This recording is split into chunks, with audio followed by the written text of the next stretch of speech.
अनुपमा के latest episode के लिए सब्सक्राइब करें। आज के एपिसोड की शुरुआत में नासिर और धीरज गुस्सा हो रहे होते हैं कि इतना करने के बाद भी रविंदर का यही हाल रहना है तो फिर क्या फायदा हुआ, इतना सब करने का, सब बेकार गया। बापूजी गुस्सा करते हैं और कहते हैं, क्या बेकार गया? तुम्हारा यहाँ आना, यहाँ हम सबसे मिलना। धीरज बताता है कि मेरे कहने का वो मतलब नहीं था। बापूजी कहते हैं कि वही तो मैं कह रहा हूं कि दोस्ती मतलब नहीं देखती। रविंदर ने हमें याद किया, हम उससे मिलने आ गए, बात खत्म।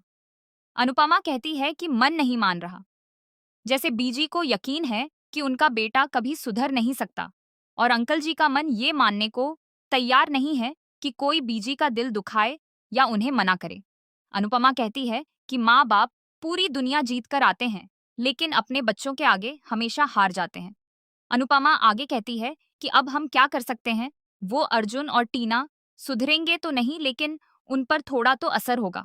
अनुपमा कहती है कि इन सब में मुझे एक बात पर बहुत खुशी हुई है, आप सबसे मिलकर मुझे बहुत अच्छा लगा। और आखिर पुराने दोस्त सच्चे दोस्त होते हैं जो अपने दोस्त के लिए कुछ भी कर सकते हैं। काश ऐसी दोस्ती हर किसी के जीवन में हो। अनुपमा कहती है कि मुझे आपकी गैंग में शामिल होना है। अनुपमा सबके साथ फोटो निकलवाती है। अनुपमा कहती है कि मैं सबके लिए चॉकलेट बनाकर लाती हूँ। आगे दिखाया जाता है कि अनुपमा सो रही होती है, बीजी पास आती हैं और अनुपमा से कह रही होती हैं कि वो अर्जुन और टीना हमें मार देंगे, हमें बचा लो। अनुपमा की आंख खुलती है और वो देखती है कि वहां कोई नहीं होता। अनुपमा डर जाती है और सोचती है कि ऐसा सपना क्यों आया।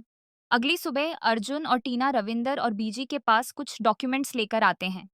टीना अर्जुन को बता रही होती है कि ये जो भी कुछ हुआ है ये सब इस बुढ़िया की प्लानिंग है। इसने रविंदर को कहा होगा कि उस गैंग को बुला लाए। बीजी और रविंदर को अनुपमा और बापूजी की बातें याद आती हैं। अर्जुन रविंदर से कहता है कि दुनिया के सामने हमें घटिया दिखाने वाले थे, अब तुम दोनों खुद देखो हमारा घटियापन। टीना कहती है कि इस बुढ़िया से इस उम्र में जाने से पहले भी घर और ज्वेलरी का नाटक खत्म नहीं हुआ। टीना कहती है कि जल्दी से ये पेपर हमारे नाम करो वरना अभी जो हाल हुआ है तुम दोनों का उससे भी बुरा होगा। बीजी अर्जुन से कहती है कि इससे बुरा हाल क्या होगा, जीते जी अपनी माँ का गला घोंट दिया तुमने। बीजी आगे कहती है कि अनुपमा ने मुझे बहुत समझाया था कि कुछ बच्चे ऐसे होते हैं जो कभी नहीं सुधरते, लेकिन मैंने अनुपमा की बात पर भरोसा नहीं किया। बीजी रोने लगती है। रविंदर उसे चुप कराता है। रविंदर टीना और अर्जुन से कहता है कि अनु और मेरे दोस्त जो तुम्हारा हाल करेंगे वो तुम कभी नहीं भूलोगे। अर्जुन और टीना जोर से हंसते हैं। अर्जुन कहता है कि तुम्हारा हाल उन्हें पता चलेगा तब मेरा हाल करेंगे। टीना और अर्जुन जबरदस्ती करते हैं कि फॉर्म पर साइन करो। अर्जुन कहता है कि तुम दोनों का खाना पीना बंद है, इन पेपर पर साइन कर देना वरना सांस लेना भी मुश्किल कर दूंगा। टीना और अर्जुन कमरे से बाहर आ जाते हैं, तभी वो देखते हैं कि अनुपमा खड़ी होती है। टीना और अर्जुन शॉक हो जाते हैं। अनुपमा दोनों को थप्पड़ मारती है, दोनों गिर जाते हैं। अनुपमा अंदर आती है और बीजी और रविंदर से पूछती है कि क्या तुम दोनों ठीक हो। बीजी रोकर अनुपमा से कहती है कि मुझे माफ कर दो, तुमने मुझे बहुत समझाया लेकिन मैंने तुम्हारी कोई बात नहीं मानी।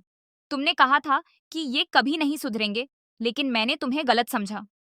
अनुपमा रविंदर और बीजी को बाहर लेकर आती है और दोनों को पानी पिलाती है। तभी वहां टीना और अर्जुन वहां से भागने की कोशिश करते हैं, तभी अनुपमा उन्हें पकड़ लेती है। दोनों माफी मांगने लगते हैं। अनुपमा कहती है कि तुमने अंकल और बीजी पर बहुत जुल्म किए हैं और हर एक जुर्म का हिसाब होगा। तुम दोनों ने बंद कमरे में उन पर जुल्म किया है लेकिन तुम दोनों का हिसाब खुले आसमान के नीचे होगा, पूरी दुनिया के आगे होगा, सबके सामने होगा। अर्जुन और टीना माफी मांग रहे होते हैं। अनुपमा दोनों को पकड़कर बाहर लाती है। दूसरी तरफ प्रेम जीतू को पकड़कर पराग के आगे करता है। मोटी बा प्रेम और अंश से पूछती है कि क्या कर रहे हो तुम दोनों। मोटी बा कहती है कि जीतू पिछले 20 साल से काम कर रहा है, तुम दोनों से ज्यादा तजुर्बा है इन्हें और तुम ऐसा बर्ताव कर रहे हो इनके साथ। प्रेम कहता है कि बात अगर पापा की इज्जत की हो तो हम किसी से भी बदतमीजी कर सकते हैं। अंश कहता है कि मैंने सारे सीसीटीवी कैमरे देखे लेकिन कुछ नहीं मिला। फिर मैंने पूछताछ की तो वहां छिपे हुए सीसीटीवी कैमरे थे। मैंने वो चेक किए। अंश कहता है कि जो ज्वेलरी हमने पैक की थी वो सारी असली थी। जो ज्वेलरी वहां गई वो सारी नकली थी और ये लेकर आए थे।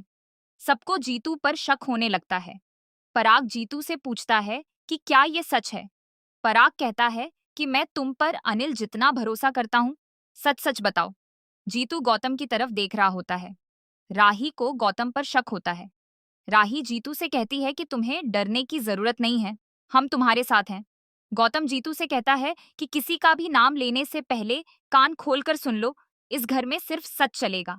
जीतू अंश की तरफ देखने लगता है। जीतू कहता है कि मुझसे किसी ने कुछ नहीं करवाया, सब मेरी गलती है, मुझे माफ कर दो। जीतू कहता है कि मुझे जरूरत थी। अनिल कहता है कि सजा तुम्हें मिलेगी। अंश जीतू को लेकर जाता है।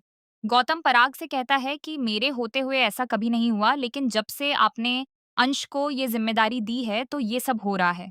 प्रेम कहता है कि अपनी एक्सपर्टनेस अपने पास रख, इस घर में किसी को तुझसे कुछ नहीं चाहिए। दूसरी तरफ अनुपमा अर्जुन और टीना को सबके सामने लेकर आती है और सबको बताती है कि मुझे आप सबसे एक कीमती बात करनी है। अनुपमा वहां एक औरत से कहती है कि हमें बचपन से सिखाया गया है कि घर की बात कभी गली में नहीं आनी चाहिए, लेकिन आज मैं इस घर की बात घर के बाहर लाना चाहती हूँ। अनुपमा कहती है कि अपने मोबाइल निकाल लीजिए। सब लोग अपना फोन निकालते हैं। अनुपमा कहती है कि आज जो कुछ भी यहाँ होगा उसे रिकॉर्ड करें और सोशल मीडिया पर अपलोड करें। अर्जुन और टीना रविंदर से कहते हैं कि हमें बचा लो। दूसरी तरफ माही गौतम से पूछती है कि ये जीतू पीछे से कहाँ से आ गया। गौतम कहता है कि जीतू पराग का सालों से वफादार है। गौतम बताता है कि मैंने पता किया, जीतू का बेटा क्रिमिनल केस में फंसा हुआ है और बहू प्रेग्नेंट है।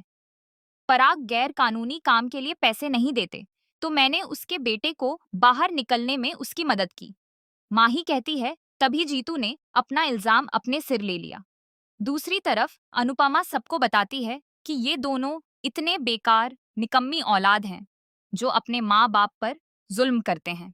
अनुपमा कहती है कि इस अर्जुन ने अपने बाप का गला पकड़ा, उन्हें डराया धमकाया, और इस टीना ने अपनी सास को मारा पीटा, उन्हें न जाने क्या क्या गालियां दी, और ये सब इन दोनों ने इसलिए किया कि सारी प्रॉपर्टी इनके नाम हो जाए। अनुपमा कहती है कि आज जो इन लोगों ने किया है कल को इनकी औलाद इनके साथ वैसा ही करेगी, देख लेना। और यहीं पर आज का एपिसोड खत्म होता है। अगले एपिसोड में दिखाया जाता है कि अनुपमा दिवाकर को देखती है जो अपने बेटे के साथ होता है। अनुपमा शॉक हो जाती है।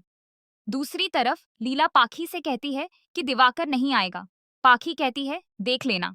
अनुपमा दिवाकर की पत्नी से मिलती है और उससे दिवाकर के बारे में पूछती है। वो औरत कहती है कि मेरा हस्बैंड डॉटसन है।